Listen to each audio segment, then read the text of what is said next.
Hello, everybody. Welcome back to my third lecture in my series.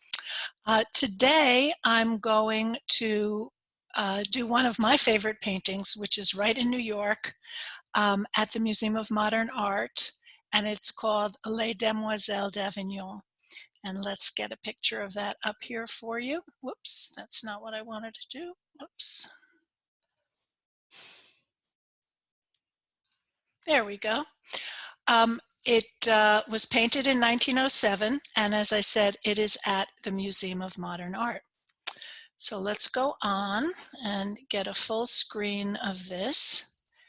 And I'm going to make myself a little bit smaller so you can see all the images, and I'll be right up here. So let's take a look at this wonderful painting. I think in 1907, when people first saw it, I think they were quite shocked by it. They didn't like it. Even Picasso's friends didn't like it very much. And even today, I think if people see it, they can find it a little bit disturbing. So let me tell you all about it. It's called Les Demoiselles d'Avignon, the Young Ladies of Avignon. Now, Avignon was a street in Barcelona, and it was in the red light district. So what Picasso is showing us here are 5 prostitutes.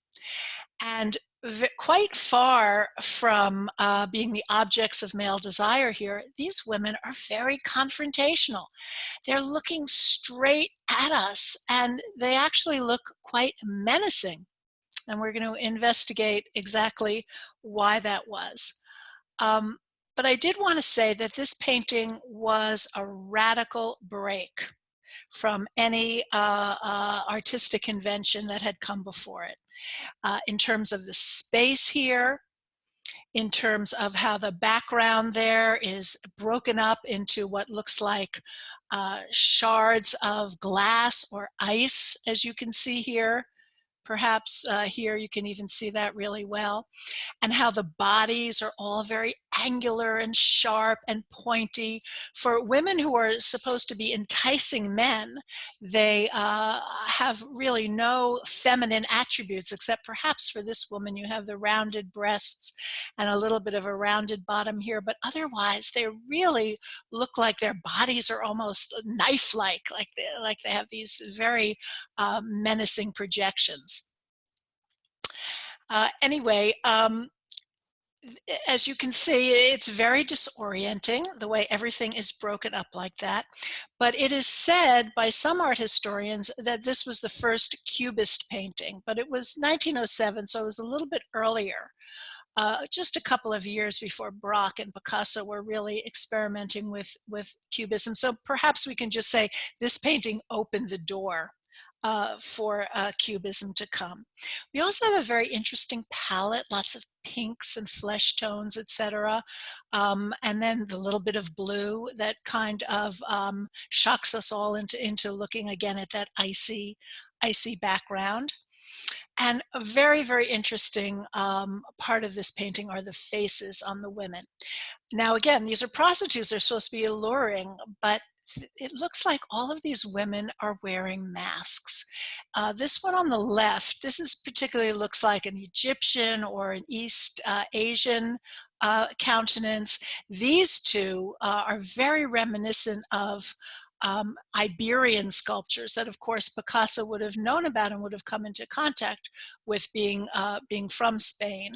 And these two look very, very much like African masks. They're really not exactly African masks, not like any African mask I've seen exactly, but they certainly remind us of African masks. We need to ask ourselves, why is he making these women why is he making them masked, hiding their identities? Well, there are a number of reasons we could think of. I mean, masks, traditionally, certainly in Africa, masks were worn to ward off enemies. They were worn to give their wearers magical powers. And that certainly could be what Picasso is saying here. Picasso, of course, had a legendary thirst for sex and sexual partners and encounters. And we know that when he was a young man and living in Spain, he did frequent brothels. But we also know that he had a terrible fear of these women at the same time that he was just drawn to them so much because back then, of course, venereal disease, particularly syphilis, was such a scourge. People routinely died of syphilis, and it was many artists, in fact, did. Picasso knew that. So at the same time that he couldn't stay away from these women, he also feared them as well. And he's showing us that in this painting.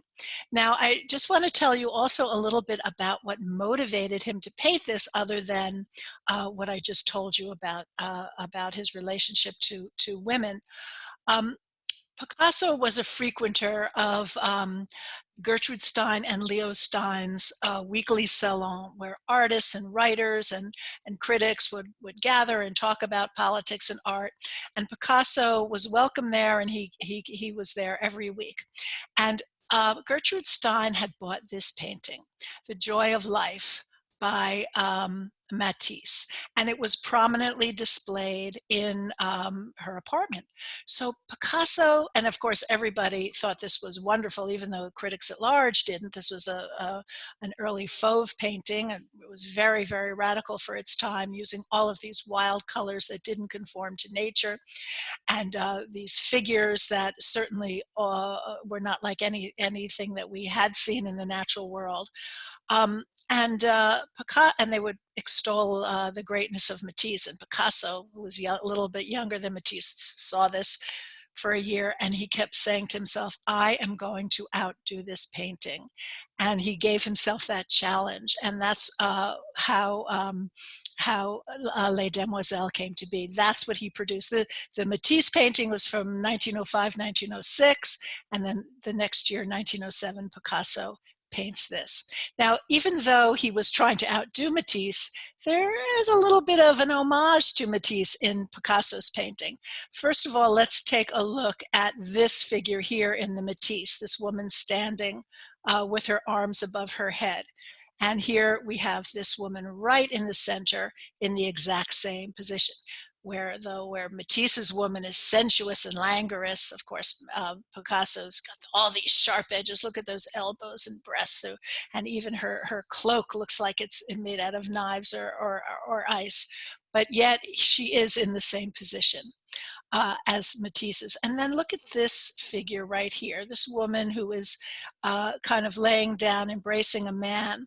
And then think about this figure right here. Although she's standing up, you have her arm, one arm over the head, as in this woman, and then you have this leg kind of draped over the other leg with a cloth. And then here is her leg draped over here with a cloth. And then even though she's standing, if we can kind of perceive her as laying down, and you see this as perhaps her pillow, well, then you can see the correlation here between the two. And since we know that this painting is playing all kinds of games with perspective and composition, we can see that perhaps even though she's standing up, perhaps he wanted us to think of her as laying down as well. So that's really, it was the challenge that Matisse had given Picasso to make Les Demoiselles d'Avignon. Now, Picasso, even though he was poor when he painted this and he really needed money, he did not sell it. And I'm not so sure he didn't sell it because he couldn't, but regardless, he didn't sell it. And he kept it for 20 years until finally he did sell it. And then 2 years after that, it was bought by the Museum of Modern Art for $24,000. And I would imagine that the folks at MoMA knew that Les Demoiselles had created quite an earthquake in the art world, and they wanted to be able to show this at their new museum, where it was called, after all, the Museum of Modern Art. And this painting certainly exemplifies what early modernism was all about. And then, of course, we know that Picasso, in making paintings like this, did what other revolutionary artists before him did, in that he liberated future generations of artists to make their own radical break with convention and create new things. So that's my third art talk. I hope that you enjoyed it and that you'll join me again. If you go to my Facebook page, Art Talks, that's where I post them. And also I have other things there that I think will be of interest to you and that will keep you busy in these times where we're sheltering in place and we're looking for interesting and stimulating and important things to do while we're all at home. So thanks again for coming, and I hope that you'll come back again and that you enjoyed the talk. So thanks very much, and I hope you'll come back again. Bye-bye.